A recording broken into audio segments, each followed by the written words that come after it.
Donc, je suis sur Fuerteventura et précisément à Puerto del Rosario.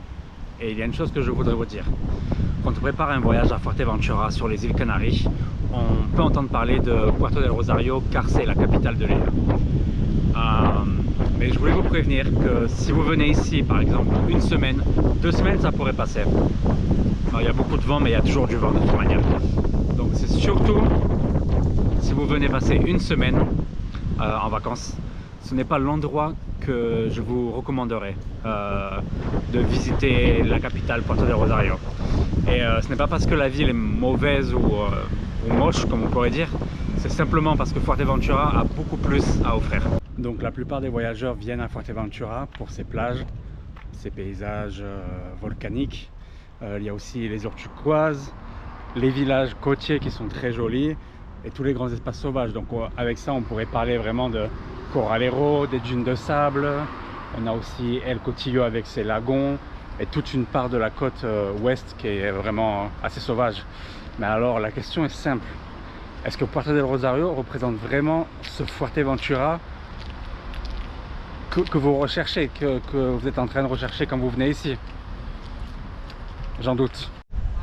Donc, je vais vous montrer un petit peu à quoi ça ressemble la zone centrale de Puerto del Rosario.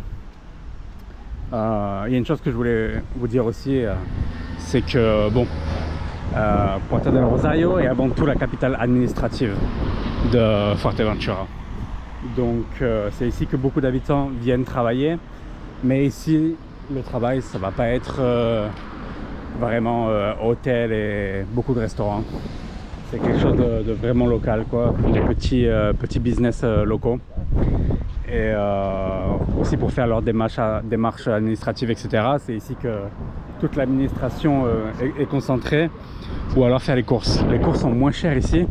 Par exemple, même dans les supermarchés comme on peut avoir Lidl, etc. Un supermarché espagnol qui s'appelle Mercadona.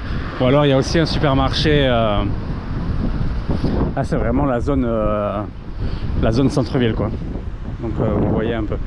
On a aussi les supermarchés locaux qui s'appellent Hypergino. Et du coup les prix sont un peu moins chers sur Puerto del Rosario que dans les zones touristiques. Après voilà quoi, c'est vraiment ça.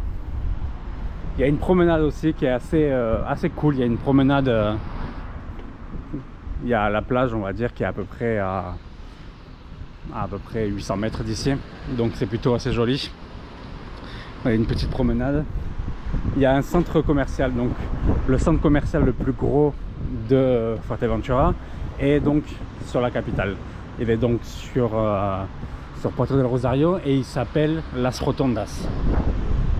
Après c'est bien, bon il n'y a pas vraiment d'activité à l'intérieur, mais c'est bien quand même d'avoir quelque chose comme un centre commercial comme ceci, parce que ça permet, les jours où il pleut, même si ça n'arrive pas assez souvent, ça permet aussi d'avoir pas mal de choses à faire en intérieur en fait. Donc ça permet de se balader un peu, etc. en intérieur, et je trouve que ça reste plutôt cool. Et après, ouais, hein. C'est vrai que c'est pas mal. Après, comme on peut voir, c'est pas une mauvaise ville, hein. Elle n'est pas non plus la ville la plus belle ni la plus moche, mais c'est pas vraiment une mauvaise ville, hein. Et même au contraire, je dirais que pour les habitants de Fuerteventura, c'est même un des endroits les plus pratiques, parce qu'elle est plutôt bien située entre le nord et le sud. Même si elle n'est pas vraiment centrée au milieu, elle est quand même assez bien située entre le nord et le sud de l'île, donc ça permet d'avoir un déplacement assez simple. Donc le problème n'est pas Puerto del Rosario, le problème c'est le temps. Si vous avez qu'une semaine à passer sur Fuerteventura, chaque journée compte. Il faut bien le savoir.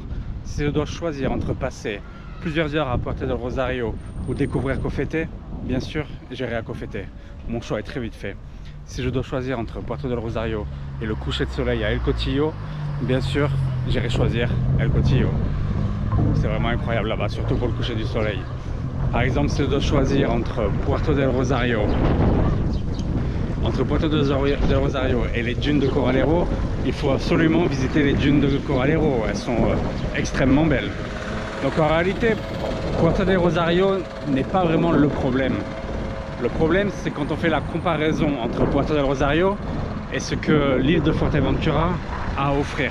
Et surtout si vous avez seulement 7 jours, par exemple, ou un peu plus ou un peu moins. Donc cela ne veut pas dire qu'il ne faut jamais y aller. Si vous cherchez à faire du shopping, c'est probablement l'un des meilleurs endroits parce qu'il y a le centre commercial Las Rotondas qui est le plus gros.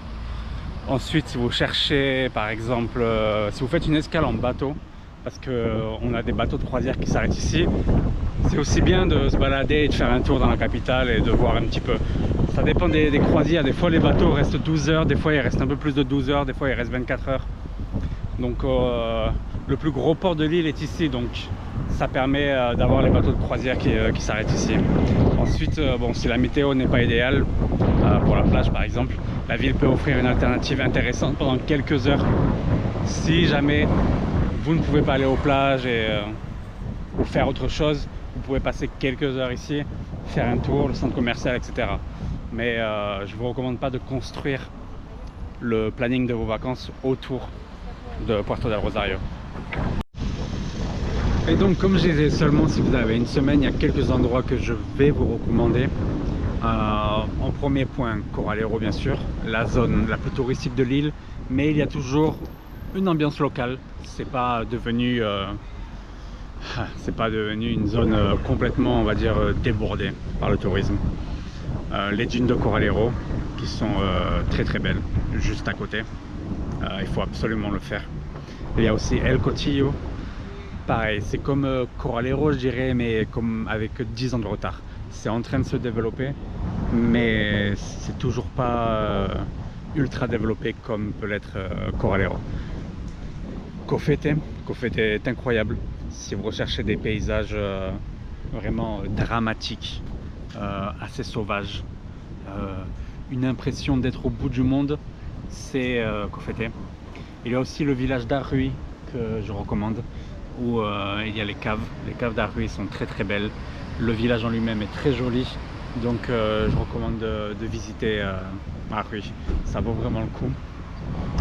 Betancoria of course, bien sûr, parce que Betancoria ça fait partie de l'histoire de Fuerteventura, c'est le village historique de Fuerteventura, donc c'est la place, c'est l'endroit qui vaut vraiment le coup.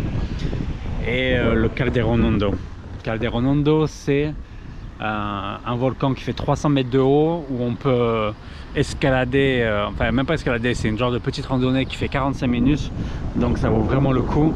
Et pareil, c'est vraiment sublime. Donc clairement, Puerto del Rosario vous montre un peu plus de la vie locale. Mais après, si vous voulez savoir pourquoi les gens tombent amoureux de Fuerteventura, ça c'est tout le reste de l'île qui vous le montre.